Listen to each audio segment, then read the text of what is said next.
Okay, imagine this. You really like the sound. You want the two-step and the limiter, but it's not working. How do you activate it? So first thing you have to do, go to the sound only folder, copy and paste to the car you want. Into the SFX folder, replace if needed. And basically just a renaming process, and you should be good. Just make sure to take out the old name and replace it with the correct name of the car you're putting it on.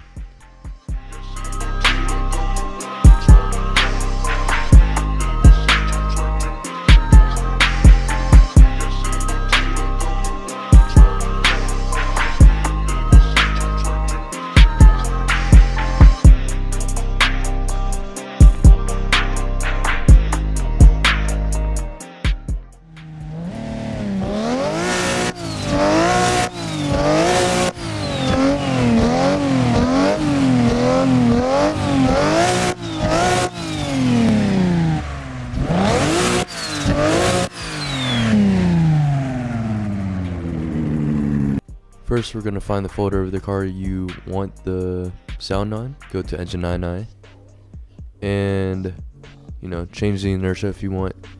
But this is important. The limiter has to be at 8950, exactly 8950. Limiter around 40 to 60 could work, and then the idle should work at 950. And also make sure you set the RPM threshold over 8950 so it doesn't blow up when you drive it.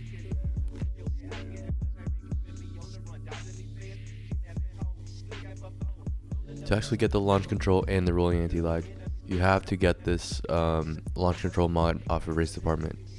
I love using it, and there's very detailed instructions on how to set it up and how to use it. So here we go. We open the file, look through the README a little bit if you want. Copy every single thing that's in there and paste it into the data folder of your car. And if there's no data folder in the folder of your car, you do have to unpack the data.acd in Content Manager. So just do that first before you do anything. And looking at the fmod project file, the limiter is, as you can see, set right near 9,000, and the two-step is around 4,450 RPM to 5,550 RPM.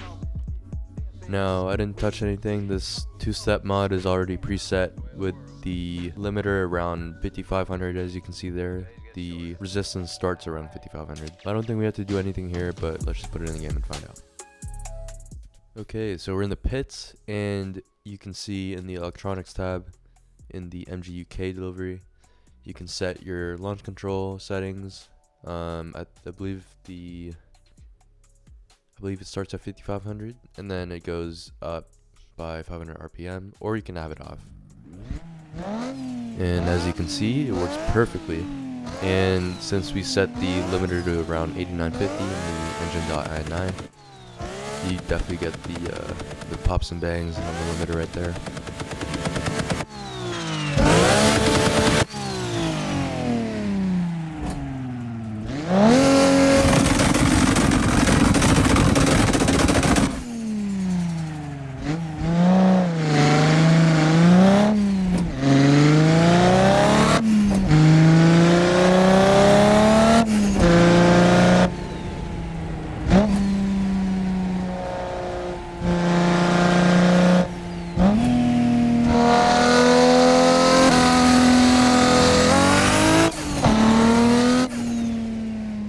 Notice the rolling Antilag isn't perfect, so I would just recommend following the instructions given by the modder who made the two-step mod, and kind of just mess around with the resistance and all that.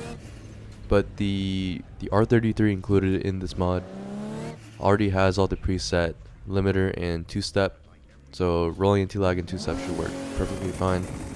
But just in case you want to get it working on your own car, I just recommend following the instructions to make sure it works. When you're setting up two-step, like I said before, make sure the resistance kind of points the RPM to around 5,450 to 5,550 RPM, because that's the range of activation for the two-step.